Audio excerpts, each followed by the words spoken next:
YouTube, what the crap's going on? HeirofCarthage here, back in Total War, Warhammer 2. I'm going to be bringing you all an FFA replay. I actually did this on a live stream, but wanted to show you the replay because I know not everybody caught it. So this was actually a all YouTube creator live stream because obviously we're the only ones with access to this as of yet. So it was myself, Dov Plays, Milk and Cookies Total War, aka Indie Pride, and then we had Jonton as well. So I'm going to be rolling in as Norska, Dov is coming in as Bretonia, Indy's coming in as the Wood Elves, and Jonton is coming in as the Empire. So let's take a look, kind of show you the armies. We'll start with Jonton over here. He's going to be rocking mostly state troops with the Empire, Boris Todbringer up on the Griffin. He's got the Hammer of Witches, a Bright Wizard, some Altdorf Griffites, and Knights of the Blazing Sun. He also has his Silver Bullets unit here somewhere. That's a great sword, but somewhere in there is a Silver Bullets. So I'm going to get out of here real quick. Let's swing over here to Indy's army. So he's going to have Wood Elves. He's got a few Way Watchers, quite a few archers in total, a few War Dancers. He's even got some of the new Regiment of Renown here. Let's check them out. So this is a Wardens of Sithral. So going to be a special charge defense, Forest Stalker, anti-large. Yeah, lots of good stuff there. Wild Riders, Glade Lord, Azray Spear. Like I said, some Glade Riders over here. Actually, the Bretonian player here, Dov Plays, he's got several mounted yeoman archers, one of which is the Regiment of Renown version. And let me speed up my... It's funny because I'm always trying to like speed up and slow down the scroll speed so we don't go too fast when we get close. But yeah, for the Bretonian army, there's a huge army here of all cavalry. He's got some Grail Knights mixed with Knights of the Realm and some Knights Errant. So, see that all here. And his lord is the Prophetess of Life. And she's actually sporting a new ability, which is a big bombardment spell that you all might get to see. I really didn't want to fight against the all-cavalry army here, because I actually brought an anti-infantry army with Marauders and Berserkers. I do have some anti-large component in my army. But yeah, my infantry is going to take a shellacking at the hands of this Bretonian build. The only good thing here is that I should be able to get a pretty large amount of points if I can start doing some damage to these expensive cavalry units. But yeah, Dov Plays is just going to go all in against me here. So I'm going to try and counterpunch as best I can with my armored skin wolves and other units. My Mammoth does do armor-piercing damage, but it's meant against infantry. So while a lot of his cavalry has anti-large, there's the bombardment. It does some pretty significant damage. But fortunately, I'm able to do quite a bit of damage in return. The only problem is that I'll lose a ton of infantry. He'll only lose a few cavalry. And part of the reason I'm getting so many points is because he has so many expensive cavalry units in here all at once. There's a lot going on in here. I've used Soul Blight to hopefully make it a little easier for my guys to do some damage. Should have used that earlier, like right after the charge. But I didn't. So you can see my army takes a savaging at the hands of Bretonia. And I eventually just dropped this Purple Sun in here as well. I actually get a decent number of points on it because he was trying to retreat. But I knew that it would also kill some of my own troops. But it was just kind of like, man, I got to do something to get him off of me. So I brought quite a few spells with my Death Spellcaster. So yeah, I had 4 Marauders, 3 Marauder Berserkers, 2 Armored Skin Wolves, 2 Norscan Warhounds. And we ran into a lot of trouble there. My Berserkers are still going berserk. And at this point, the Bretonian player decides that he wants to go elsewhere. So Dov is going to take his all-cav army and move to the other flank. Let's go over here and see what's going on with Empire versus Wood Elves. So it looks like Jonton has engaged Indie Pride. State troops of the Empire, I'm not sure how well they're going to do here. Eternal Guards, especially with this number of chevrons, are going to be a pretty tough unit to break.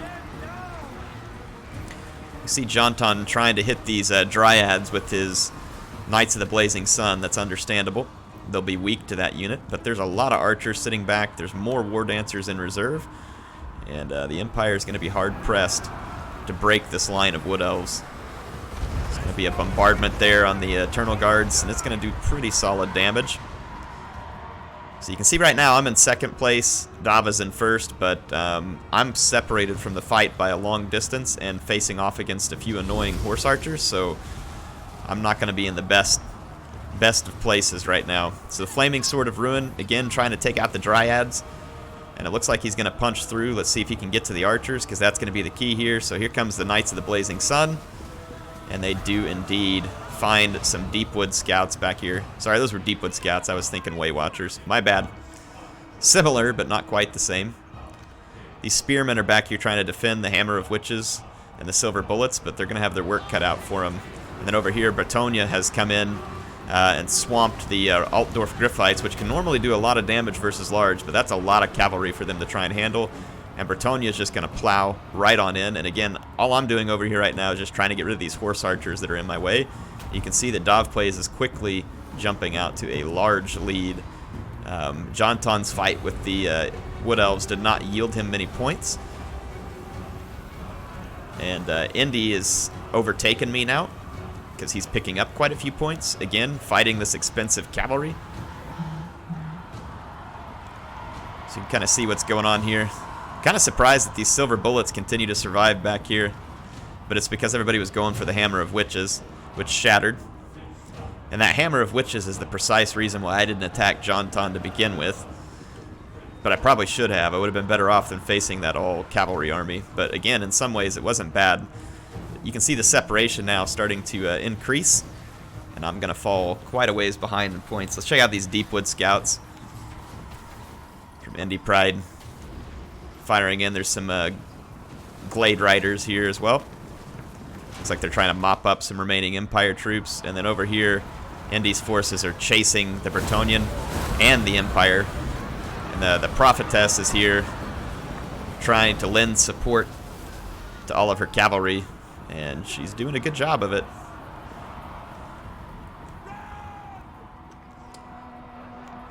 Anyway, I'm going to slowly start moving this way. I've gotten rid of the archers, and this is actually kind of a good thing at this point, because I've got some units left that are going to prove very valuable. One is this Werekin, and I don't know if you all remember these guys from Warhammer 1, but these guys are tough as nails. They do huge damage. They're anti-large. They regenerate. Very, very tough unit to take down. So he's going to be a fantastic one to have in this late game. And then I've got Wulfric up here on his Mammoth. So even though he's completely drenched in blood, Wulfric is going to be another really good unit to have in late game, because he is just going to clobber infantry, anti-large or not. And then I've got this Skin Wolves, an Armored Skin Wolves, which is another good anti-large unit with a little bit of infantry fodder left over, and then a Death Sorcerer who's got Spirit Leech. So I'm in pretty good position, like I said, coming into this late game battle. Indy continues to just chase the Bretonian cavalry, and it looks like at points here the Bretonian cavalry is just going to take the engagement and then try and cycle charge for more damage. Meanwhile, the Prophetess has become the target of a lot of the Wood Elves archers, which again, this is good for me that this ammo's not being saved for Wulfric. He's an easy target with a huge hitbox, and so I was very happy to see that Indy was firing at the rather small and not so significantly powerful Prophetess. I was more than happy with that. More than happy, because I have a lot of ground to make up. I'm actually half the points that Dov plays right now, and at this point, just looking to make up any points that I can make up. Boris is still around. You know, I can get some points off him. Same thing with the Bright Wizard. These regrouped Griffites. There's a few units that I should be able to get some points off of. And again, you can see that the Bretonian cavalry now just completely running away from the skirmish with the Elves. They've had enough. And at this point, you're going to see the final engagement start to come into play. I'm going to go ahead and fast forward a little bit. Dov continues to pick up points. He's at 13,000 now. And over here, I'm going to move on in. I got a Spirit Leech off just barely here, so that'll get me a few points. few hundred points, I should say. Actually, it only gave me a little bit. It wasn't that much at all. So yeah, I'm going to be charged, and Boris and the Griffites are going to go after some Marauders. They're an easy target because of Terror.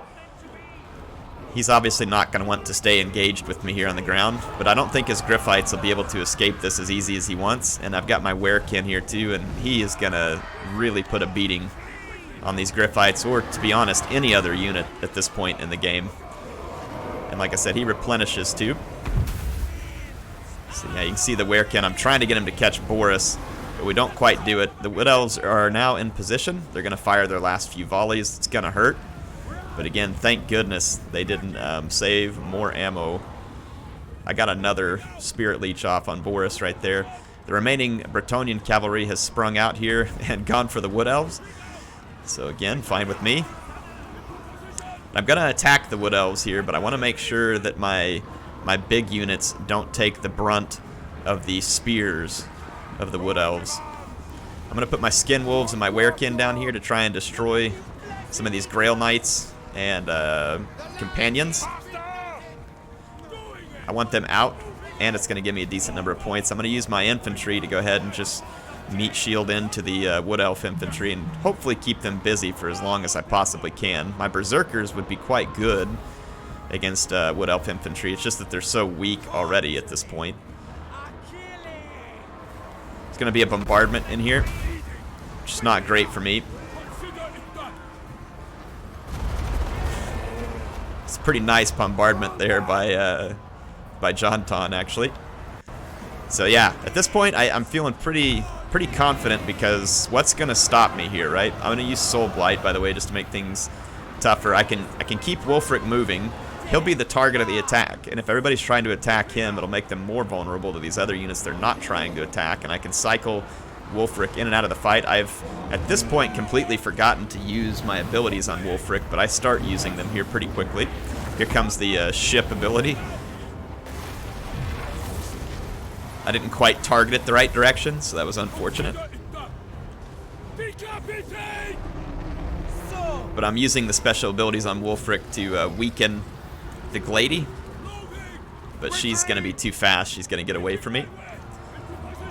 Meanwhile, my infantry does bite the dust here, except for these few Berserkers. And like I said, they're outnumbered.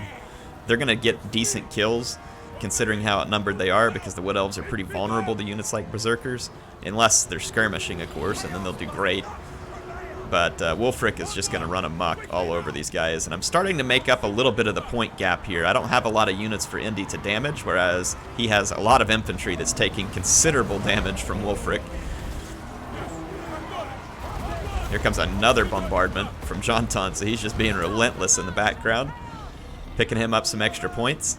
Though at this point, he's probably hopelessly behind, but I love that he's still just fighting on. These Silver Bullets regroup back here, and they've been getting a bead on Wulfric, and that's definitely not good. I can't have that. So I've swung around the flank with my Armored Skin Wolves, and I'm going to drop these Silver Bullets. It's probably going to cost me my Skin Wolves, but it's a sacrifice I'm willing to make to get rid of a unit that can destroy Wulfric. And then that leaves me with basically Wulfric and the Werekin. My Sorcerer is pretty much out of magic at this point. There's nothing left in the reserve. We've completely routed the Wood Elves, though they'll be back. My Berserkers survived that, which was actually kind of impressive. Managed to pick up a respectable number of kills. And my Wolves did get singled out, but they shattered the Silver Bullets, which means that the Empire no longer has an effective unit for countering anything that I have here.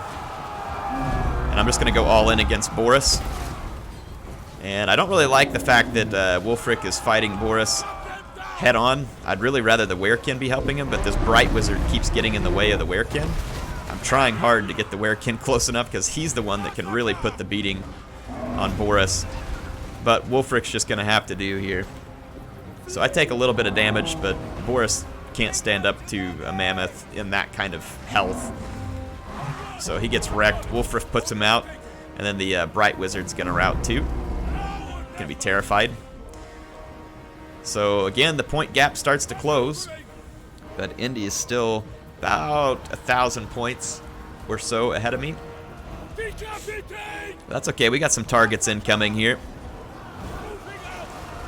Look at the Werekin. This guy's just going to be gruesome at this point in the game. He's going to be like almost unstoppable. Azrae's Spear, like a big blob of them, might be able to deal with him, but short of that, not much. Again, you can see I'm keeping Wulfric away from a lot of the spear combat. There comes his ship ability again.